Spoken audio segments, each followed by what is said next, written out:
Howdy folks, and welcome to the Hillbilly Kitchen. Today we're making homemade cocoa.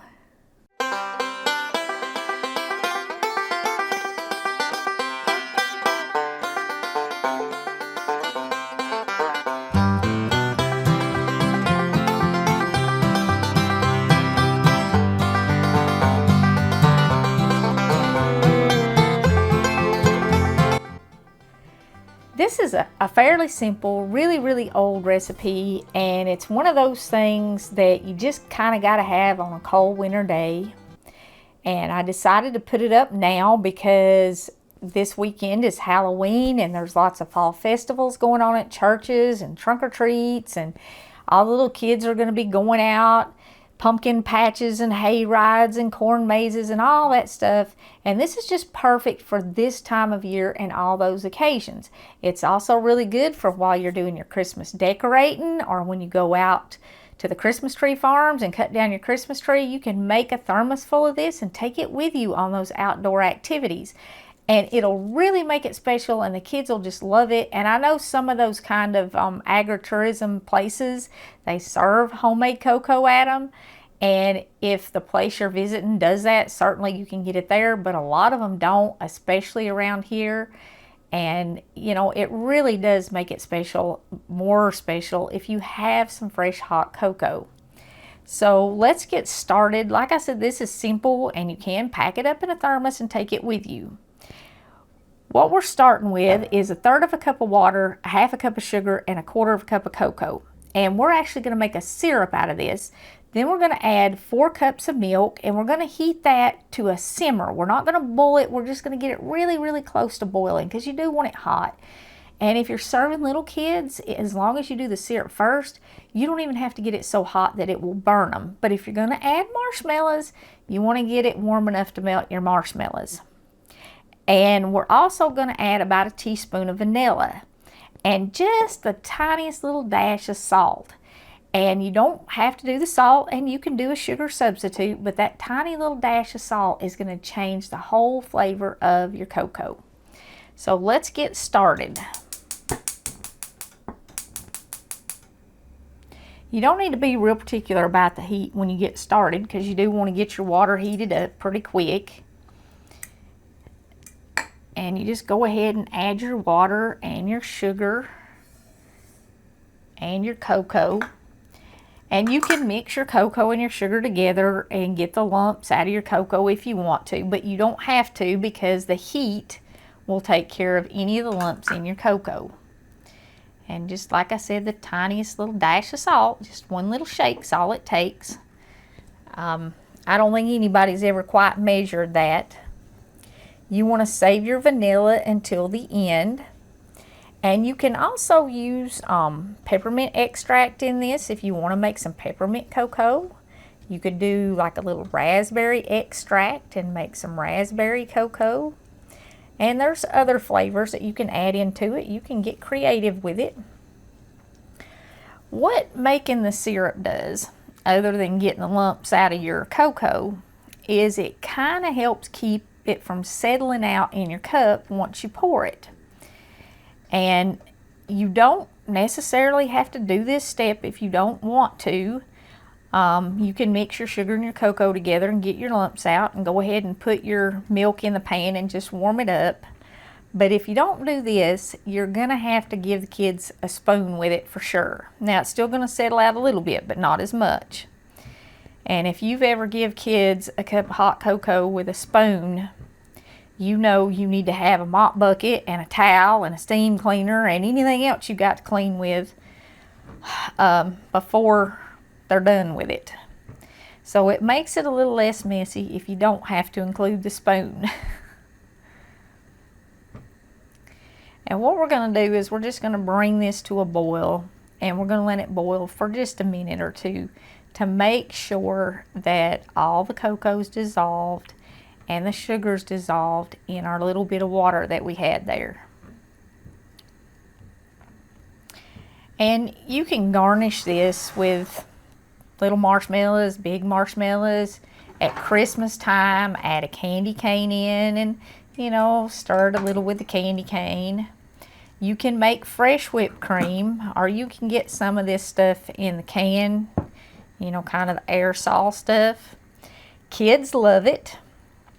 And if you want to take it somewhere, you can pack this stuff up and take it with you and have whipped cream wherever you go. The marshmallows, though, are a little easier for packing up if you want to take something to garnish it with when you're taking it to the tree farm, or to a corn maze or pumpkin patch or something. They do pack easier. But every kid loves this. They love to squirt it. Bret liked it too. And what he liked more than the whipped cream was he liked giving Charlotte a taste right out of the can. And when our kids were little, he would give our kids a taste right out of the can. I think that's one of the rites of passage for childhood. You have to eat this whipped cream right out of the can, at least a taste or two.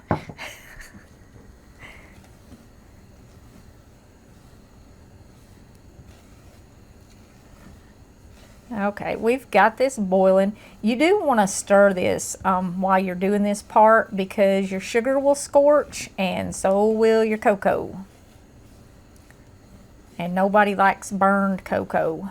Okay, I'm actually going to turn mine off because that stove eye is really hot and it doesn't turn down well while I measure my milk.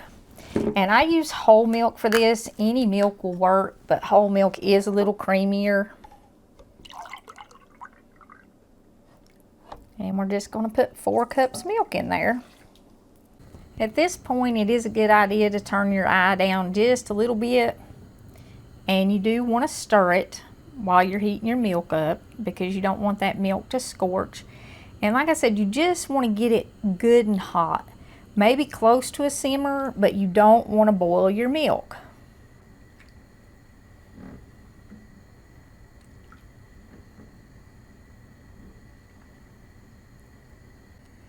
Well, this will be our only video this week, and we will be putting it up on Tuesday. And a lot of y'all have had a really positive response to our Tuesday talk. So we are going to keep trying to do that. And that was the only video that we got up last week.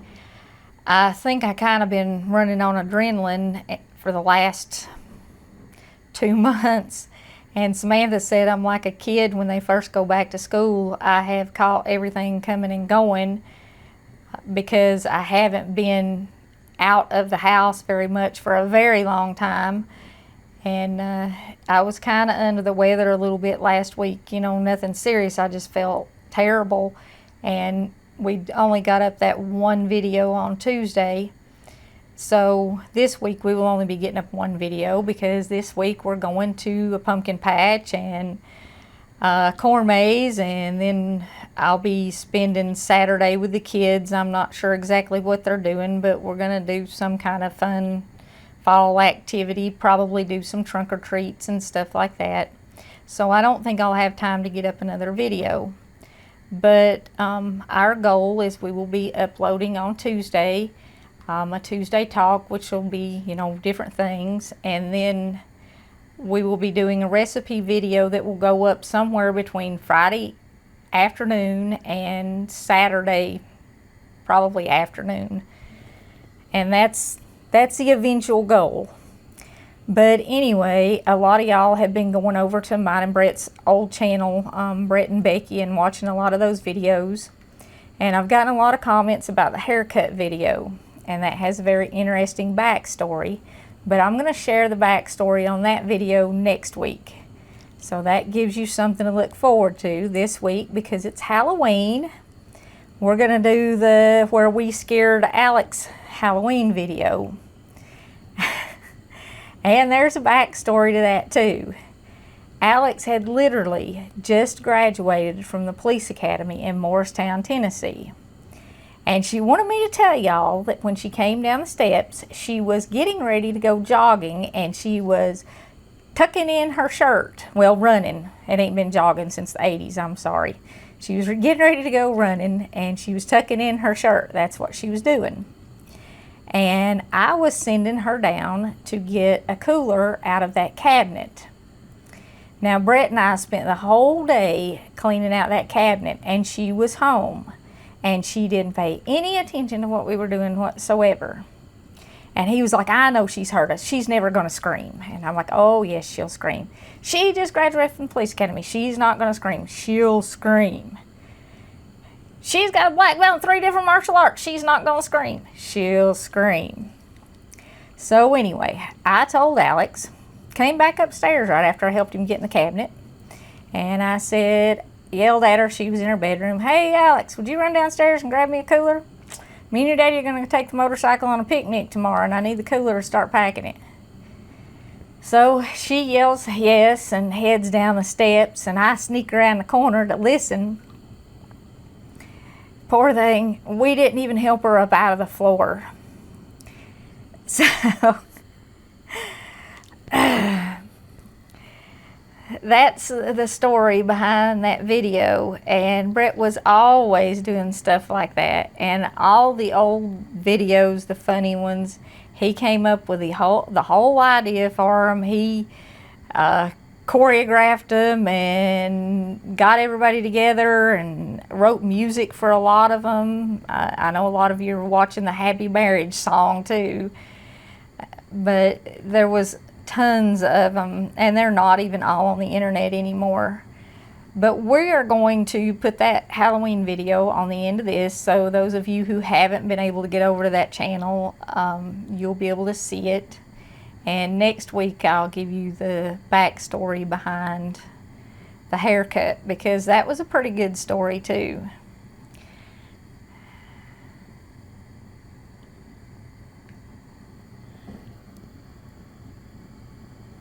Okay, that's pretty hot. Like my thermometer, it works every time. Just touch it lightly though. Okay, once you've got your heat turned off, now you can go ahead and add your vanilla. Or if you want to do the peppermint in it, you can add a little bit of peppermint extract. Just almost a teaspoon's what I'm adding. A little raspberry, whatever you like, you can put in here. You can get creative with the flavors. And just give that a little stir. And I do recommend using a ladle for this, unless you happen to have a pot that has a really nice pour spout on it. If you're like me, you'll make a mess even with the ladle. You can leave this on your electric stove on warm. You can leave it in a crock pot or programmable pot on warm for 3-4 hours while you're doing Christmas decorating and people are running in and out and stuff like that. Or maybe if you're having a Christmas party or something, or a fall party like now, at Thanksgiving for the kids. You know, if adults are drinking coffee and stuff, kids love this. Or if you're doing a breakfast and you want to have hot chocolate for the kids, like before you go to the tree farm. Or like I said, put it in the thermos and take it with you. And then you just top it however you want. It is generally a good idea if you're going to do marshmallows, get them on there while it's hot so your marshmallows melt. And you can do the big ones or you can do the little ones. Just whatever. Do a little whipped cream. In like the fancy little Christmas cup here, you can do marshmallows or whipped cream. And that's, I mean, this at a Christmas party would just be absolutely adorable.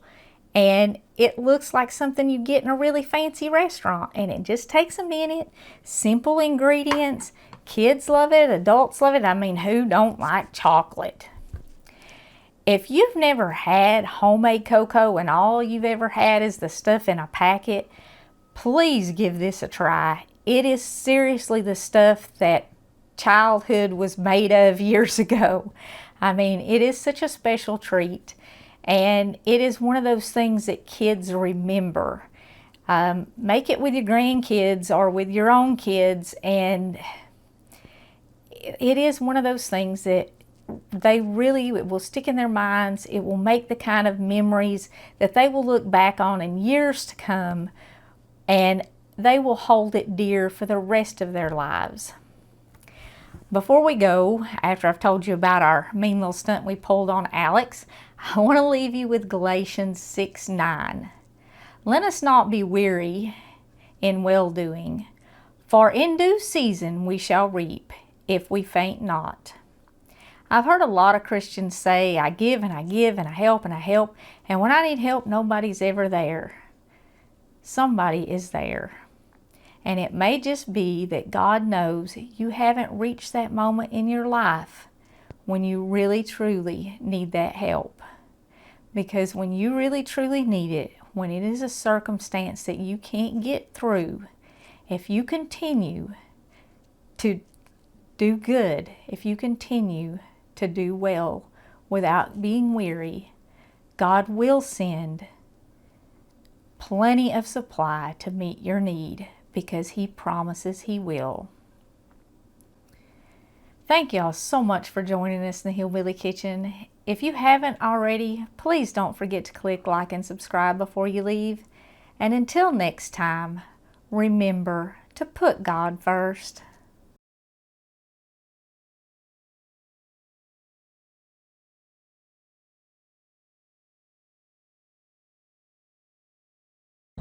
We're going to scare the hell out of my daughter.